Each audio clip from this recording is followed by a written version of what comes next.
The original purpose of this channel was for me to explore games from times past to see how they hold up, and try to find the games that really speak to me. Lately, I've done a lot of videos that aren't directly related to that, and I think it's time for me to get back to my roots.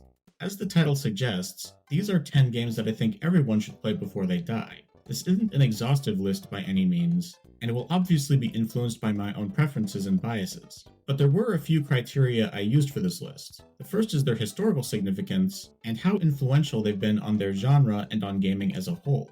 But the second is if they're actually still fun to play today. There are plenty of games that are historically important, but haven't aged all that well, and so aren't really worth returning to. While some of the games here do show their age a bit, ultimately I think they are still enjoyable, and therefore are worth returning to even in 2024, or whenever you're watching this. And while this sort of thing is necessarily somewhat subjective, I've also included a number of games that I don't really care for but are still good, and so may appeal to others. Super Mario All-Stars. I have an interesting relationship with the Mario franchise. While I can recognize their high quality, I'm not the biggest fan of the mainline platformers. I actually enjoy a lot of the spin-off games more, but while they aren't games that I especially enjoy, I can see why they are so highly regarded, and most of them have withstood the test of time. I chose Super Mario All-Stars because the original 3 Super Mario games are extremely well known and iconic, and they are still fun to play. While the original NES versions are still good, All-Stars has enhanced presentation and quality of life improvements that make it more approachable for newcomers. Given how foundational these games are, how much of an influence they've had on platforming games and gaming in general, and how they are still fun to play, these are titles everyone should try at least once. Metroid Zero Mission. This might seem like an odd choice.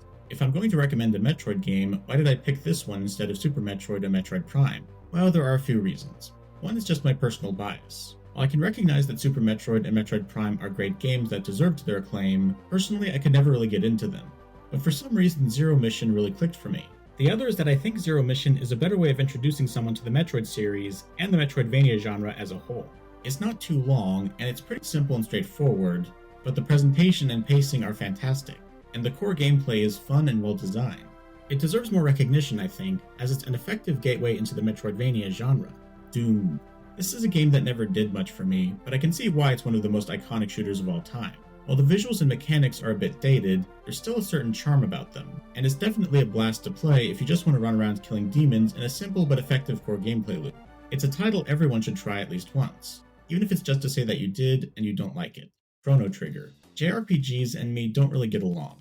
I've tried to give the genre a fair shake, but the JRPGs that I actually enjoy are extremely rare, and after trying a lot of them, I've been forced to conclude that the genre for the most part just isn't for me. Chrono Trigger isn't one of the rare exceptions, and it's not a game I see myself returning to, but while it wasn't for me, I can still recognize its high quality, and it's aged much more gracefully than the Final Fantasy games of that era. It's a well put together adventure that everyone should definitely try at least once. Castlevania Symphony of the Night. As one of the games that codified the Metroidvania genre, Symphony of the Night is a good jumping off point after Zero Mission to see what the format is capable of. It's not perfect, and personally I think that in many ways Aria of Sorrow is better, but the visual and sound design of Symphony of the Night is fantastic, and while some of the mechanics are a little dated, at the end of the day it's still incredibly fun to play, and is definitely worth checking out. Oddworld Abe's Oddysee. While most platformers followed in the Mario mold, where you can run super fast and jump crazy high, and can acquire quirky superpowers while fighting zany over-the-top enemies, there was a subgenre of platformers that were more grounded. Prince of Persia was one of the first well-known titles, and in these games you couldn't run or jump beyond what would be expected of a normal person, and there were constantly hazards and traps that could kill you instantly. As a result, these games required a more cautious and thoughtful approach, and had their own distinct ways of challenging the player that set them apart.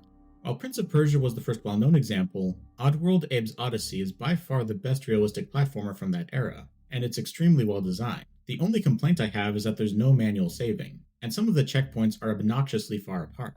But that problem is easily fixed if you play the game on a PS1 emulator and use save states to create your own checkpoints. And as long as you buy the game on Steam first, it's not really a big deal. Now some might be wondering why I'm recommending the original instead of the remake.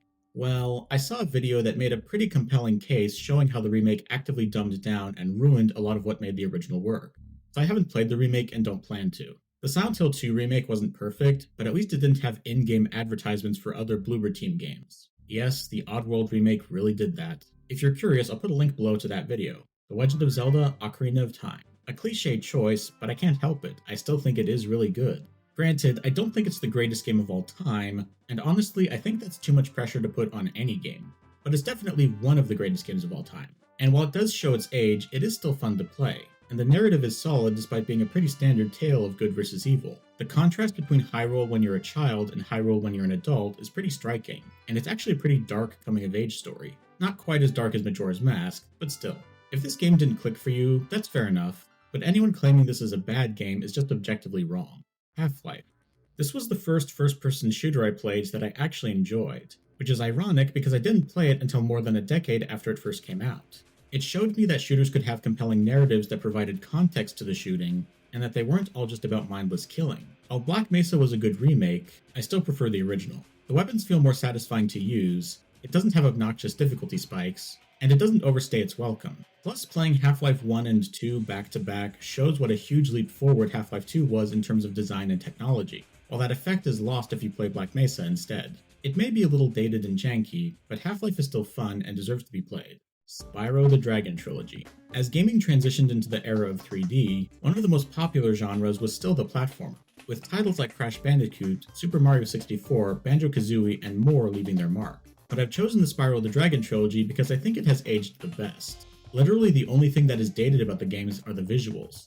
Everything else is still excellent. If the dated visuals are a deal breaker, then there's always the Reignited Trilogy. I have mixed feelings about the remakes, because while they do have better graphics, they also made some changes to the style and aesthetics of the originals that I'm not thrilled with. But if it gets more people to play the games, then so be it. Age of Empires 2. Real-time strategy is not a genre I really care for, as I normally find the UI is confusing and the gameplay dull. But for some reason, Age of Empires 2 really clicked for me. The menus and mechanics are intuitive and easy to understand, and the gameplay is fun. I think what gives it an edge over other RTS games is that it's more of a sandbox.